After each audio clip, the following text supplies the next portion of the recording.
سورۃ الفاتحہ کے معنی ہوئے افتتاحی سورت. فتح یفتح کے معنی ہے کھولنا، مفتاح کنجی کو کہتے ہیں، چابی کو. تو یہ اوپننگ سورہ آف دی قرآن، قرآن حکیم کی افتتاحی صورت. ویسے جیسا کہ میں تعارف قرآن کے ضمن میں عرض کر چکا ہوں، عربوں کا یہ مزاج تھا کہ جس چیز سے انہیں خصوصی محبت ہوتی تھی اس کے بہت سے نام رکھتے تھے. اس کے بھی بہت سے نام ہیں.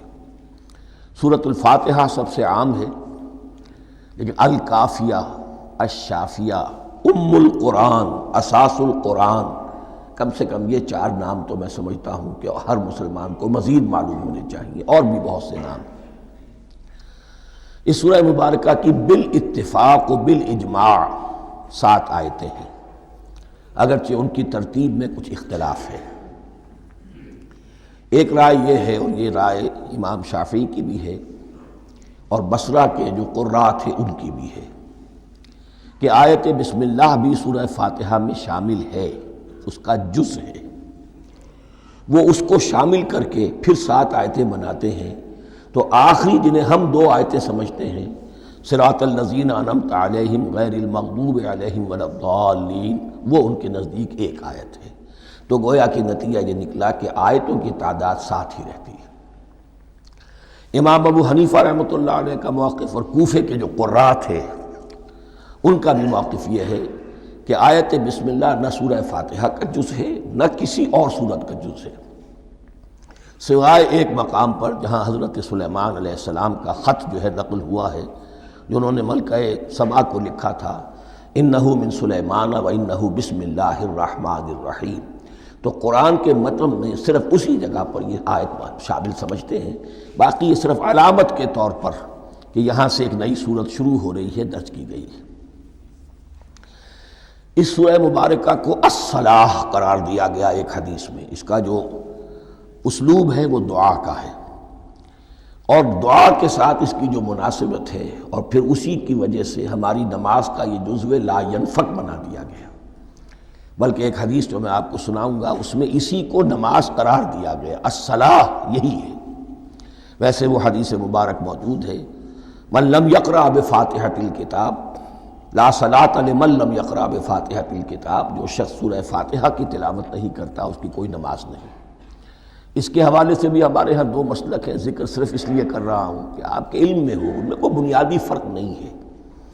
کسی بھی ایک رائے کا انسان قائل اور حامل ہو سکتا ہے بغیر اس کے کہ دوسرے کو بالکل غلط قرار دے، بلکہ یہ کہ اس کے لیے بھی گنجائش اپنے ذہن میں اور اپنے دل میں رکھے. اور دوسری رائے یہ ہے کہ اس کا حصہ نہیں ہے. اسی اعتبار سے یہ کہ یہ سورہ مبارکہ نماز میں پڑھی جانی ضروری ہے، لا صلاۃ لمن لم یقرأ بفاتحۃ الکتاب. البتہ یہ اختلاف ہے، یہ بات جو میں ذکر کر رہا تھا جو ذہن سے نکل گئی، کہ آیا مقتدی جو ہے امام کے پیچھے کھڑا ہو کر جب نماز پڑھ رہا ہو تو کیا اس صورت میں بھی اس کے لیے لازم ہے کہ سورہ فاتحہ پڑھیں؟ اس میں 2 رائے ہو گئی، بلکہ 3. ایک رائے انتہائی ہے اور وہ فقہ حنفی کی طرف منسوب ہے کہ اگر آپ امام کے پیچھے مقتدی کی حیثیت سے نماز پڑھ رہے ہیں تو کسی بھی رکعت میں آپ سورہ فاتحہ نہیں پڑھیں گے. ایک دوسری بالکل برعکس رائے ہے، وہ امام شافعی رحمۃ اللہ علیہ کی ہے کہ ہر حالت میں چاہے امام جہری رکعت پڑھا رہا ہو جس میں وہ بلند آواز سے سورہ فاتحہ پڑھ رہا ہو، اور چاہے وہ سری رکعت ہو، ہر حالت میں مقتدی کو بھی پڑھنی ہے. ایک تیسری رائے بین بین ہے، وہ امام مالک کی ہے رحمۃ اللہ علیہ، کہ جو سری رکعت ہے جس میں کہ امام بھی خاموشی سے پڑھ رہا ہے مقتدیوں کو بھی پڑھنی چاہیے. جو جہری رکعت ہے جس میں کہ امام بلند آواز سے پڑھ رہا ہے اس میں مقتدیوں کو خاموش رہ کر پوری توجہ جو ہے سننے پر صرف کر دینی چاہیے. اذا قرئ القرآن فاستمعوا له وانصتوا. جب قرآن پڑھا جا رہا ہو تو پوری توجہ اس کے پڑھنے پر مرکوز کر دو اور خود خاموش رہو. میرے اپنی رائے میں یہ تیسری رائے سب سے زیادہ صائب ہے، اور اس میں کسی طرح کی بھی کوئی پیچیدگی پیدا نہیں ہوتی. بہرحال اس سورہ مبارکہ کا جو اسلوب ہے میں نے عرض کیا دعائیہ ہے. البتہ قرآن مجید کے علم اور حکمت کے اعتبار سے، اس کے فلسفے کے اعتبار سے ایک بات سمجھ لینی چاہیے. قرآن کا فلسفہ یہ ہے کہ بنیادی ہدایت ہر انسان کے دل میں موجود ہے بالقوہ، پوٹینشلی۔ یہ جو قرآن مجید یا اللہ کی کتابیں نازل ہوتی ہیں یہ انہیں ایکٹیویٹ کرتی ہیں، وہ اندر کی جو ڈورمنٹ کانشسنس ہے، خوابیدہ شعور جو ہے اسے بیدار کر کے، اور پھر یہ کہ اسے اجاگر کرتی ہیں۔ ہر سلیم الفطرت انسان اور سلیم العقل انسان، دو سلامتی شرط ہیں۔ سلیم الفطرت، نیچر پرورٹڈ نہ ہو، فطرت مسخ نہ ہو گئی ہو، عقل سلیم ہو۔ ان دونوں چیزوں کا نتیجہ یہ نکلتا ہے کہ وہ انسان از خود، بغیر کسی وحی کی رہنمائی کے، بغیر کسی نبی کی تعلیم کے سے استفادہ کیے ہوئے، از خود بھی کچھ حقائق تک پہنچ جاتا ہے۔ اور وہ حقائق کیا ہیں؟ نمبر ایک یہ کہ اس کائنات کا ایک خالق ہے اور وہ ایک ہے، اور وہ تمام صفات کمال سے متصف ہے۔ نمبر دو یہ کہ انسان کی زندگی صرف یہ زندگی نہیں ہے، بلکہ ایک اور زندگی ہے کہ جس میں اس زندگی کے اعمال کے نتائج برآمد ہوں گے۔ یہ دو باتیں، اس کی زیادہ وضاحت کے ساتھ جو ہے اس کا تذکرہ آئے گا سورہ لقمان میں، جہاں حضرت لقمان کی شخصیت کا تذکرہ ہے۔ لیکن یہاں صرف یہ بات سمجھ لیجئے کہ قرآن کا فلسفہ یہ ہے کہ ہر انسان میں، ہر فرد نوع بشر میں جو اپنی ولادت کے وقت مسلم ہوتا ہے، حضور کی حدیث ہے کل مولود یولد علی الفطرہ ابواہ یحودانہ او ینصرانہ او یمجسانہ، ہر بچہ نوع انسانی کا فطرت اسلام پر پیدا ہوتا ہے، وہ فطرت کے اندر وہ ہدایت ودیت ہے۔ اب اگر وہ فطرت بس نہیں ہوئی اور عقل جو ہے وہ صحیح رخ پر کام کر رہی ہے تو ان دو حقائق تک وہ انسان خود پہنچ جائے گا۔ لیکن ان دونوں حقائق تک پہنچنے کے بعد اب وہ دست بستہ دعا کرے گا کہ اے رب اب مزید ہدایت تو مجھے عطا فرما۔ ایک تو یہ کہ میں کیا کروں کیا نہ کروں، میری عقل اس میں ٹھوکر کھا سکتی ہے، میں کسی اچھی چیز کو بری سمجھ سکتا ہوں، کسی بری کو اچھی سمجھ سکتا ہوں، تو مجھے صحیح راستہ، صحیح راہ ہدایت پر چلا۔ یہ دعا ہے جو انسان کرتا ہے جبکہ وہ ایمان باللہ اور ایمان بالآخرہ تک خود پہنچ چکا ہوتا ہے، اور یہ سمجھتا ہے کہ صحیح زندگی کا رخ یہی ہے کہ جس رب کو میں نے پہچانا ہے کہ وہ اس کائنات کا خالق ہے اور مالک ہے اور رب ہے، میں اس کی بندگی کروں، اس کی اطاعت کروں، اس کا حکم مانوں، اس کے راستے پر چلوں۔ لیکن وہ راستہ کون سا ہے؟ اس کے لیے پھر دست بدعا ہوتا ہے کہ پروردگار تو میری رہنمائی فرما۔ یہ مقام ہے کہ جہاں آپ سمجھ لیجئے اپنے آپ کو بھی آج اس جگہ پر تصور کرتے ہوئے پھر اس سورہ مبارکہ کو پڑھیے کہ آپ اس مقام پر اللہ کے فضل و کرم سے پہنچ چکے ہیں کہ اللہ کو آپ نے پہچان لیا اور اس کی توحید کو جان لیا، اس کی جملہ صفات کمال سے آپ واقف ہو گئے، آپ یہ بھی جان گئے کہ مر کر اس کے حضور میں حاضر ہونا ہے اور وہ حساب کتاب لے گا۔ پھر آپ نے یہ عہد بھی کر لیا کہ اب زندگی گزارنی ہے اس رب کی بندگی میں، اسی کی فرما برداری میں۔ اب یہاں کھڑے ہو کر آپ پوچھتے ہیں کہ اللہ مجھے وہ تفصیلی ہدایت عطا فرما، ایسا نہ ہو کہ کبھی میں کسی راستے پر چلتا ہوا کسی پگڈنڈی پر مڑ جاؤں اور وہ تھوڑی سی جو ڈیوییشن ہو میرے راستے کی وہ میری عاقبت کو برباد کر دے۔ یک لحظہ غافل گشتم و صد سال راہم دور شد، اس لیے کہ ہوتا یہی ہے سیدھے راستے سے ذرا سی کوئی پگڈنڈی جو ہے تھوڑے سے اینگل پر نکلی ہے، لیکن جب چلتے جائیں گے آپ تو جتنے آگے بڑھیں گے اس پر، اس راہ صراط مستقیم سے آپ اتنے ہی زیادہ دور ہوتے چلے جائیں گے۔ یہ ہے قرآن مجید کی حکمت اور فلسفے کے اعتبار سے اس سورہ مبارکہ کا مقام۔ اب آئیے ہم بسم اللہ کرتے ہیں۔ بسم اللہ الرحمن الرحیم، شروع کرتا ہوں میں اللہ کے نام سے جو رحمان اور رحیم ہے۔ اس پر کچھ گفتگو ہو چکی ہے تعارف قرآن کے ضمن میں کہ رحمان اور رحیم دو نام ہیں کہ جو رحمت کے مادے سے نکلتے ہیں۔ رحمان میں اللہ تعالیٰ کی رحمت کا جوش، ہیجانی کیفیت، طوفانی کیفیت، اور رحیم میں اللہ تعالیٰ کی رحمت کا دوام اور تسلسل۔ یہ دونوں کیفیات اللہ کی رحمت میں بیک وقت موجود ہیں، جس کا ہم تصور نہیں کر سکتے۔ ہم سمندر کو دیکھتے ہیں متلاطم سمندر ہے، اس میں ہیجان ہے، طوفان ہے۔ دریا کو دیکھتے ہیں کہ وہ سکون کے ساتھ چل رہا ہے، خاموشی سے چل رہا ہے، بہہ رہا ہے، بس تسلسل کے ساتھ بہہ رہا ہے۔ ہم ان دونوں کیفیات کو علیحدہ علیحدہ دیکھتے ہیں تو ہمارا ذہن ان دونوں کو بیک وقت اس کا تصور نہیں کر سکتا، تخیل ممکن نہیں۔ لیکن اللہ کی رحمت کی یہ دونوں شانیں مستقلاً ہر وقت موجود ہیں بیک وقت، اسی لیے ان دونوں کے درمیان کہیں حرف عطف نہیں آئے گا۔ بسم اللہ الرحمن الرحیم، الحمد للہ رب العالمین۔ کل حمد، اور حمد کو ذہن میں رکھ لیجئے، حمد مساوی ہے تعریف جمع شکر۔ عام طور پر ترجموں میں ایک لفظ لایا جاتا ہے، کل تعریف اللہ کے لیے، یہ کافی نہیں ہے۔ تعریف آپ کسی شے کی کر سکتے ہیں جس میں کوئی حسن ہے، خوبی ہے، کسی بھی اعتبار سے، خواہ آپ کو اس کے حسن و خوبی سے کوئی فائدہ حاصل نہیں ہو رہا۔ ایک پھول ہے، بہت خوبصورت ہے، بس ٹھیک ہے، خوبصورت ہے، آپ نے کہا، تعریف کر دی۔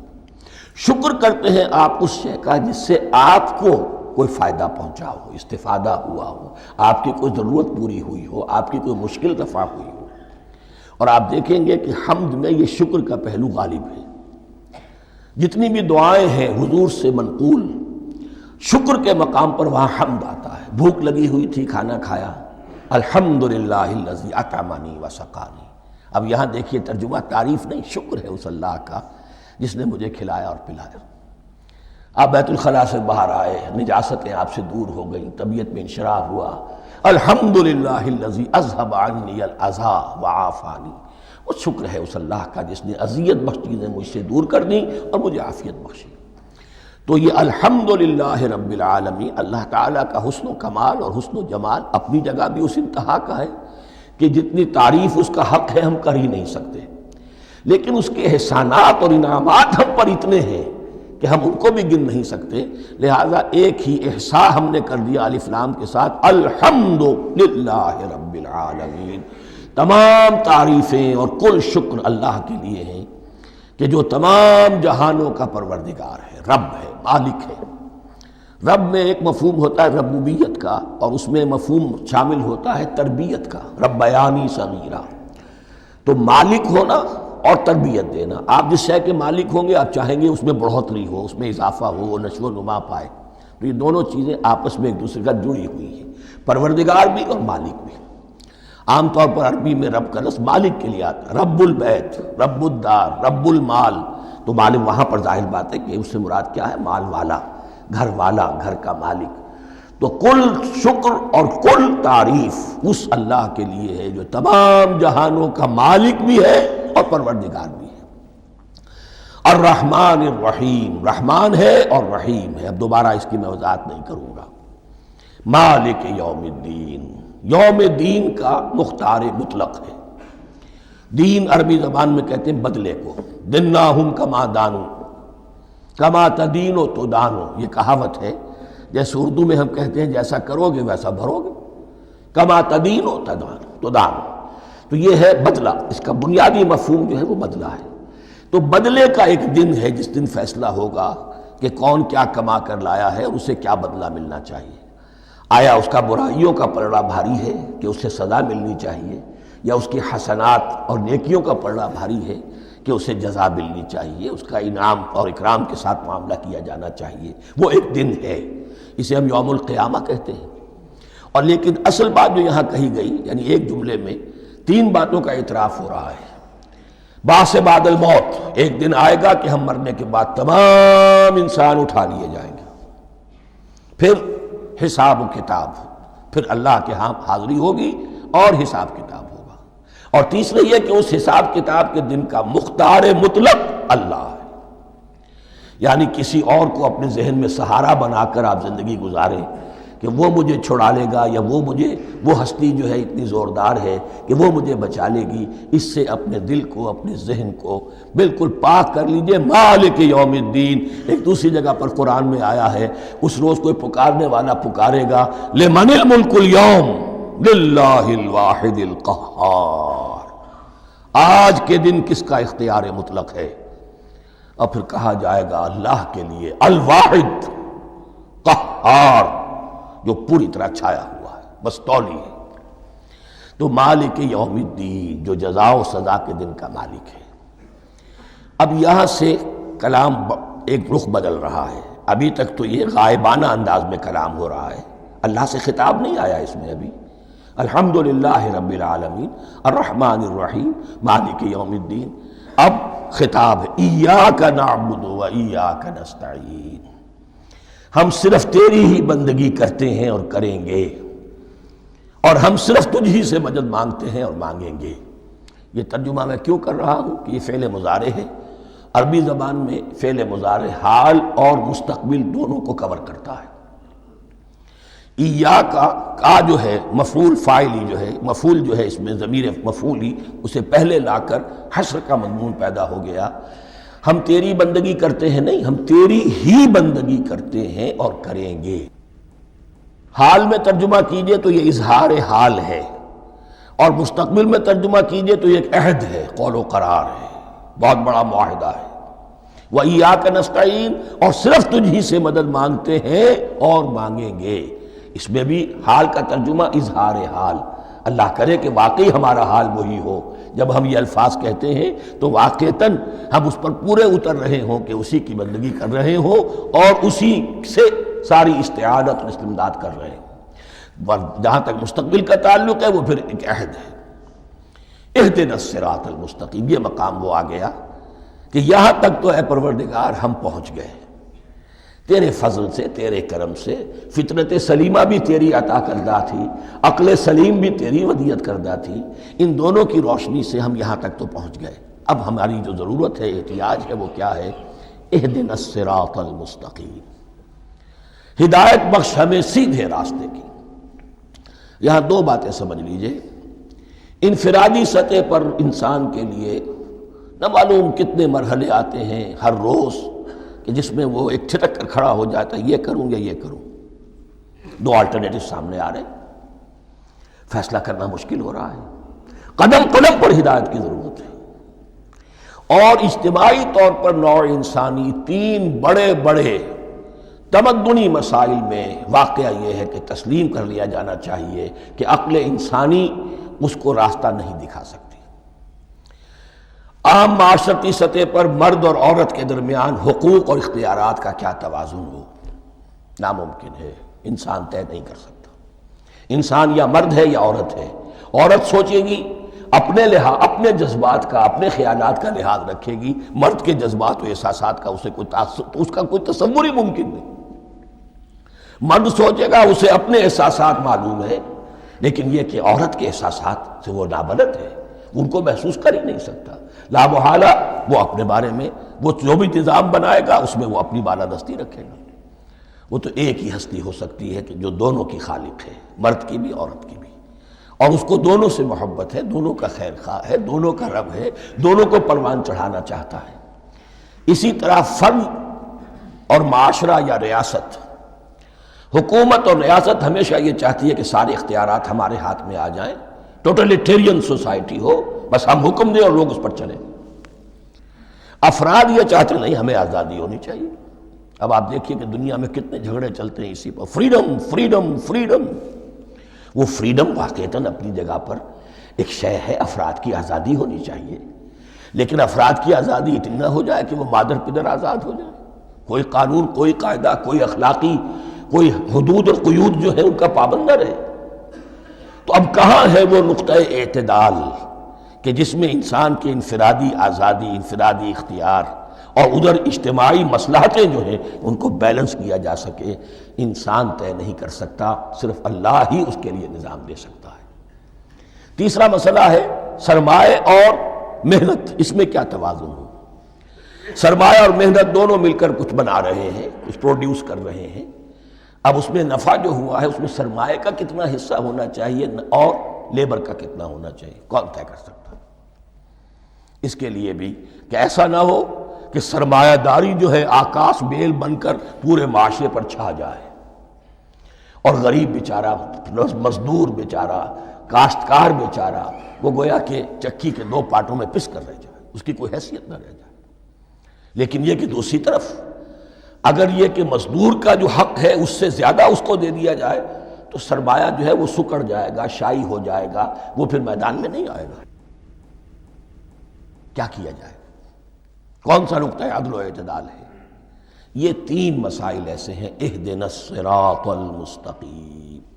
تو یوں سمجھیے کہ ایک جو بنیادی ہدایت تھی، ایک اللہ کو پہچان لینا، یہ جان لینا کہ کل حسن و جمال اور تمام انعام و اکرام کا منبع اس کی ذات ہے، وہ رحمان ہے اور رحیم ہے، اور یہ جان لینا کہ مرنے کے بعد جی اٹھنا ہے، حساب کتاب ہے، فیصلہ ہوگا جزا و سزا کا، اور مختار مطلق اس دن کا اللہ ہے۔ پھر یہ عہد کر لینا ایاک نعبد و ایاک نستعین۔ اس کے بعد دعا، پروردگار ہمیں ہدایت پر قائم رکھ، ہماری ہدایت میں اضافہ فرما۔ اس ہدایت کے لفظ کو سمجھ لیجئے، بنیادی ہدایت، تفصیلی ہدایت، قدم قدم پر ہدایت، ہدایت پر ہدایت۔ والذین اہتدوا زادہم ھدی، جو لوگ ہدایت کے راستے پر آتے ہیں اللہ ان کی ہدایت میں اضافہ کرتا ہے۔ تو یہ قدم قدم پر ہمیں ہدایت کی ضرورت ہے اور مرحلہ وار ضرورت ہے۔ ہدایت اس کو بھی کہتے ہیں کہ کسی نے آپ سے کوئی پتہ پوچھا، آپ نے کہا ادھر جانا، پھر دوسری گلی میں مڑنا، پھر جانا دو تین لائٹیں چلے جانا، پھر مڑنا، وغیرہ وغیرہ، یہ بھی ہدایت ہے، نظری طور پر آپ نے بتایا ہے۔ ایک ہدایت یہ ہوئی کہ بھائی میں چلتا ہوں آپ کے ساتھ، میں آپ کو وہاں تک پہنچا دوں گا تاکہ آپ کو دقت نہ ہو، آپ نے منزل تک پہنچا دیا۔ ان دونوں کے درمیان، یہ تو میں نے ایک فرد کی مثال دی ہے، اللہ اور بندے کے درمیان نہ معلوم کتنے مراحل ہیں ہدایت کے۔ تو کسی وقت بھی انسان اپنے آپ کو ہدایت خداوندی سے مستغنا نہیں سمجھ سکتا، اور نہیں تو پروردگار جو ہدایت دی ہے اس پر ہدایت پر قائم رکھ۔ کیا پتہ شیطان کا کوئی حملہ، کیا پتہ ہمارے نفس کی کوئی شرارت کسی ایسے رخ پر ہمیں ڈال دے کہ اب تک کی ساری کمائی بھی ضائع ہو جائے۔ لہذا یہ نہ سمجھیے کہ جب یہ ساری چیزیں ان کو معلوم تھیں، وہ ان چیزوں کا تو اقرار کر رہے تو اب ہدایت کون سی مانگ رہے ہیں؟ تو ہدایت کا تو بڑا میدان کھلا ہوا ہے، اور اس ہدایت کی وہ جو میں نے آخری شکل آپ کو بتائی ہے کہ منزل مقصود تک پہنچا دے، یہ ہدایت بھی قرآن مجید میں اس معنی میں بھی لفظ آیا ہے کہ اہل جنت جب جنت میں داخل ہوں گے تو جو ترانہ حمد ان کی زبان پر اس وقت ہوگا وہ کیا ہے؟ الحمدللہ الذی ہدانا لہذا وما کنا لنہتدی لولا ان ہدانا اللہ۔ کل شکر اس اللہ کا جس نے ہمیں یہاں تک پہنچا دیا، ہدایت دی یہاں تک پہنچا دیا، اور ہم ہرگز نہ پہنچ پاتے، ہم ہرگز ہدایت یافتہ نہ ہو سکتے اگر اللہ ہی ہمیں ہدایت نہ دیتا۔ اہدنا الصراط المستقیم، سیدھا راستہ، صراط الذین انعمت علیہم۔ اب اس کی مزید وضاحت ہے، راستہ اس کا ان لوگوں کا جن پر تیرا انعام ہوا۔ یہ کون لوگ ہیں؟ اس کی وضاحت آپ کو ملے گی سورہ نساء میں، من یطع اللہ والرسول فاولئک مع الذین انعم اللہ علیہم من النبیین والصدیقین والشہداء والصالحین۔ چار طبقات ہیں منعم علیہم جن پر اللہ کا انعام ہوا ہے۔ چوٹی پر انبیاء کرام، اس کے بعد صدیقین کرام، اس کے بعد شہداء عظام، اس کے بعد عام صالح مسلمان، صالح ہو۔ یہ بیس لائن ہے، اس سے اوپر کا درجہ شہداء کا ہے، اس سے اوپر کا درجہ صدیقین کا ہے، اور پھر اس سے اوپر کا درجہ انبیاء کا ہے۔ انبیاء میں سے پھر وہ بھی ہوتے ہیں کہ جو اولو العزم میں من الرسل ہیں، لیکن یہ چار طبقات ہیں، ان کے راستے پر ہمیں چلا۔ غیر المغضوب علیہم ولا الضالین، جو مغضوب علیہم نہیں ہوئے، جن پر تیرا غضب نہیں ہوا، اور غضب ہوتا ہے ان پر کہ جو ہدایت کے واضح ہونے کے بعد ہدایت کو ترک کر دیں، وہ ہے مغضوب علیہم۔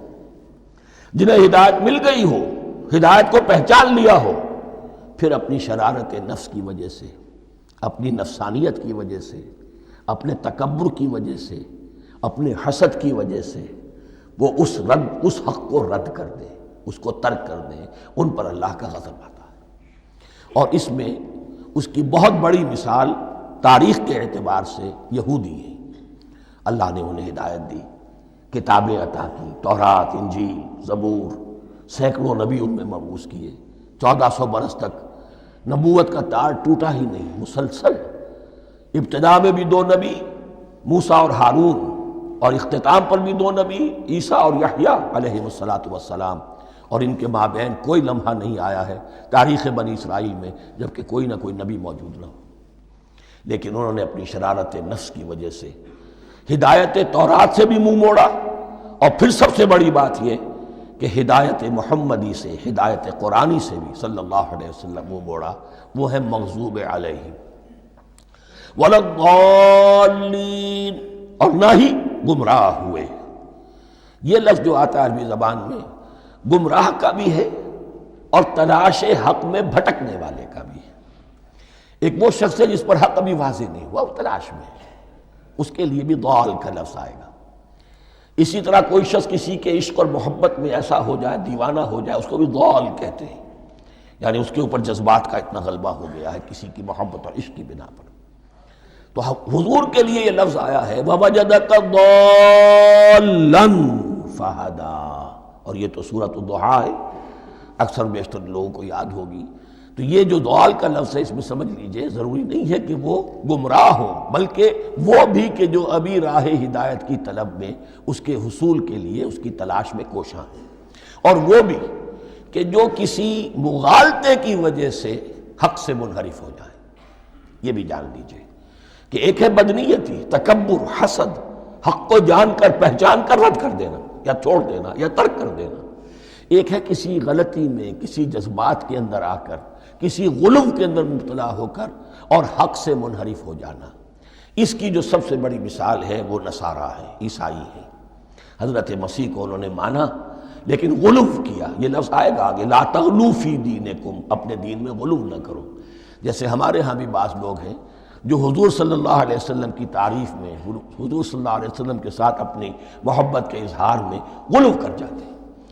یہ انتہا درجے کو ہو گیا تھا حضرت مسیح علیہ السلام کے ماننے والوں میں، اور اس کی بنا پر انہوں نے تثلیث کا عقیدہ ایجاد کر لیا اور حضرت مسیح علیہ السلام کو اللہ کا بیٹا بنا دیا۔ تو اس کی سب سے بڑی مثال ضالین کی اس اعتبار سے کہ ہدایت پانے کے بعد کسی بدنیتی سے نہیں بلکہ کسی اچھے جذبے میں غلو کی وجہ سے، رسول سے محبت کرنا تو اچھا جذبہ ہے لیکن یہ محبت بھی ایک حد میں رہنی چاہیے۔ غلو کرے گی تو ظاہر بات ہے کہ اس کے بعد وہ گمراہی کی طرف لے جائے گی۔ تو یہ ہے اس سورہ مبارکہ کا ترجمہ، اور اس کے بعد آخر میں آمین کہنا یہ مسنون بھی ہے، کہنا چاہیے۔ البتہ اختلاف یہاں بھی صرف اتنا ہے کہ نماز میں جب آپ امام کے ساتھ ہیں، وہ اگر جہری قرات کر رہا ہے تو آیا اس کے بعد آپ کو بھی بالجہر کہنا ہے آمین یا نہیں کہنا، یہ اختلاف ہے، ان میں کوئی فرق واقع نہیں ہوتا۔ یہ چیز متفق علیہ کہ کہنا ہے آمین، بلکہ یہ آمین تو یہودیوں میں ہے، یہ آمین جو ہے یہ عیسائیوں میں بھی ہے۔ ان کی بھی جو پریئر لارڈس پریئر ہے اس کے بعد آمین، وہ آمین کہتے ہیں، وہ فرق، وہ لفظ ایک ہی ہے، اس لیے کہ عبرانی زبان اور عربی زبان یا تو ہم یہ کہہ سکتے ہیں کہ دونوں بہنیں ہیں، کوئی ایک مشترک زبان تھی ان کی ماں جس کی یہ دو بیٹیاں ہیں، اور یا یہ کہنا پڑے گا کہ عربی زبان کی ماں جو ہے وہ عبرانی زبان ہے۔ بہرحال بڑا قریبی رشتہ عربی کا اور عبرانی کا ہے، اس اعتبار سے وہ آمین۔ اب آپ کو معلوم ہے ہم السلام علیکم وہ کہتے ہیں، وہ سلام کہتے ہیں، فرق کیا ہے؟ وہ تو تلفظ کا فرق ہے۔ اسی طریقے سے اور بہت سے الفاظ ہیں، میں بعد میں بتا۔ اب میں اس سورہ مبارکہ کے بارے میں خاص حدیث آپ کو سنانا چاہتا ہوں، اور اسی سے در حقیقت جو امام ابو حنیفہ کا موقف ہے رحمۃ اللہ علیہ، اس کی حقانیت مزید مبرہن ہو جائے گی۔ یعنی کیا کہ آیت بسم اللہ سورہ فاتحہ کا جز نہیں ہے۔ سورہ فاتحہ الحمدللہ رب العالمین سے شروع ہوتی ہے۔ وہ میں آپ کو بتانا بھول گیا کہ جن کے نزدیک یہ سورت کا جز ہے وہ پھر جہری قرات میں بسم اللہ الرحمن بھی بلند آواز سے کہیں گے، اور جن کے نزدیک یہ سورہ فاتحہ کا جز نہیں ہے وہ نہیں کہیں گے، وہ الحمدللہ رب العالمین سے قرات کریں گے۔ تو کوئی فرق نہیں ہے بنیادی۔ یہ حدیث جو ہے یہ مسلم شریف میں ہے اور حدیث قدسی ہے۔ اس کے راوی حضرت ابو ہریرہ ہیں رضی اللہ تعالیٰ عنہ، اور اس حدیث نے اس سورت کے مضامین کا نہایت عمدہ تجزیہ کر دیا ہے۔ حدیث کے الفاظ سن لیجئے، قسمت الصلاۃ بینی و بین عبدی نصفین۔ اللہ تعالیٰ فرما رہے ہیں، حدیث قدسی ہے، میں نے نماز کو، صلاۃ کو اپنے اور اپنے بندے کے درمیان آدھا آدھا تقسیم کر لیا۔ فنصفها لی ونصفها لعبدی، اس کا نصف جو ہے وہ میرے لیے ہے اور نصف جو ہے وہ میرے بندے کے لیے ہے۔ وَلِعَبْدِي مَا سَأَلَ، اور جو میرے بندے نے مانگا میں اسے دوں گا، میرا وعدہ ہے یا میں نے اسے دیا۔ اس کے بعد اس کی تفصیل آتی ہے۔ اذا قال العبد، جب بندہ کہتا ہے الحمدللہ رب العالمین، قال اللہ حمدنی عبدی، جب بندہ کہتا ہے الحمدللہ رب العالمین، اللہ فرماتا ہے میرے بندے نے میری حمد کی۔ وَإِذَا قَالَ الرَّحْمَنُ الرَّحِيمُ قَالَ اللَّهُ اثْنَى عَلَيَّ عَبْدِي، جب بندہ کہتا ہے الرحمن الرحیم، اللہ فرماتا ہے میرے بندے نے میری ثنا کی۔ وَإِذَا قَالَ مَالِكِ يَوْمِ الدِّينِ قَالَ اللَّهُ تَعَالَى مَجَّدَنِي عَبْدِي، میرے بندے نے میری تمجید بیان کی، میری بزرگی بیان کی۔ اب یہ تین آیتیں ہو گئیں، تینوں میں اللہ کی حمد ہے، ثنا ہے، تمجید ہے۔ یہ تین آیتیں خالص اللہ کے لیے ہو گئیں۔ اب چوتھی آیت آئی، ایاک نعبد و ایاک نستعین۔ اس کے بارے میں جب بندہ کہتا ہے اذا قال العبد ایاک نعبد و ایاک نستعین، قال اللہ تعالی ھذا ما بینی و بین عبدی ولعبدی ما سأل، یہ میرے اور میرے بندے کے درمیان ہے۔ یہ تو یوں سمجھئے کہ یہ گرہ لگ گئی ہے میرے اور میرے بندے کے مابین۔ اس نے مجھ سے قول و قرار کیا ہے، اس نے میری بندگی کا اعتراف کیا ہے، اس نے تسلیم کیا ہے کہ میری ہی بندگی کرتا ہے اور کرے گا، اور مجھ سے مدد چاہیے ہے۔ ھذا ما بینی و بین عبدی، یہ معاہدہ ہے، معاہدہ دو فریقوں کے مابین ہوتا، یہ میرے اور میرے بندے کے مابین ہے۔ وَلِعَبْدِي مَا سَأَلَ، اور میں نے اپنے بندے کو دیا جو اس نے مانگا، وہ میری مدد چاہتا ہے، میری مدد اس کے شامل حال رہے گی۔ فَإِذَا قَالَ، اور جب بندہ کہتا ہے اهْدِنَا الصِّرَاطَ الْمُسْتَقِيمَ صِرَاطَ الَّذِينَ أَنْعَمْتَ عَلَيْهِمْ غَيْرِ الْمَغْضُوبِ عَلَيْهِمْ وَلَا الضَّالِّينَ، قَالَ اللَّهُ تَعَالَى هَذَا لِعَبْدِي وَلِعَبْدِي مَا سَأَلَ۔ یہ تین آیتیں یہ میرے بندے کے لیے، اهْدِنَا الصِّرَاطَ الْمُسْتَقِيمَ، اسی صراط مستقیم کی وضاحت ہے مثبت، صراط الذین انعمت علیہم، اسی صراط المستقیم کی وضاحت ہے منفی انداز میں، غیر المغضوب علیہم ولا الضالین۔ یہ سب میرے بندے کے لیے ہے، اور میں نے اپنے بندے کو دیا جو اس نے مانگا۔ اس کو میں نے ایک مرتبہ یہ ترازو کی شکل میں اس کو لکھوایا تھا۔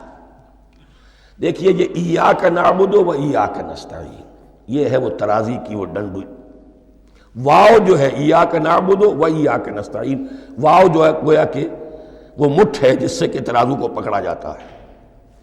ادھر ایک پلڑا ہے جس کی تین آیتیں ہیں، الحمدللہ رب العالمین الرحمن الرحیم مالک یوم الدین۔ اس کا نتیجہ کیا نکلا؟ ایاک نعبد۔ آپ نے شاید یہ سنا بھی ہو، ایک بہت ہی عمدہ قرات کا جو ریکارڈ ہے قاری عبدالباسط عبدالصمد کا، وہ یہیں سے چل کر سورہ فاتحہ کی قرات کر کے ایاک نعبد پر آ کر رکتا ہے۔ الحمدللہ رب العالمین الرحمن الرحیم مالک یوم الدین ایاک نعبد۔ گویا کہ یہاں یہ صورت بالکل ہاف ہو گئی ہے۔ تین آیتوں میں اللہ کی حمد ہے، ثنا ہے، تمجید ہے، جس کا نتیجہ ہم تیری ہی بندگی کرتے ہیں، تیری ہی اطاعت کریں گے۔ لیکن اب اس کے بعد سوال ایاک نستعین، اسی کی جو استعانت کیا درکار ہے ہمیں؟ ہدایت۔ ہدایت سب سے بڑی استعانت ہے، ہدایت ہی تو سب سے بڑی مدد ہے۔ اهدنا الصراط المستقیم صراط الذین انعمت علیہم غیر المغضوب علیہم ولا الضالین۔ یہ ایاک نستعین کے حق کے ساتھ یہ تین آیتیں آ گئیں، اهدنا الصراط المستقیم صراط الذین انعمت علیہم غیر المغضوب علیہم ولا الضالین۔ قسمت الصلاة بینی و بین عبدی نصفین فنصفها لی ونصفها لعبدی ولعبدی ما سأل۔ اللہ تعالیٰ اس سورہ فاتحہ کا جو اصل مفہوم ہے وہ بھی ہمارے ذہنوں پر، ہمارے شعور کی سطح پر اسے اجاگر کیے رکھے۔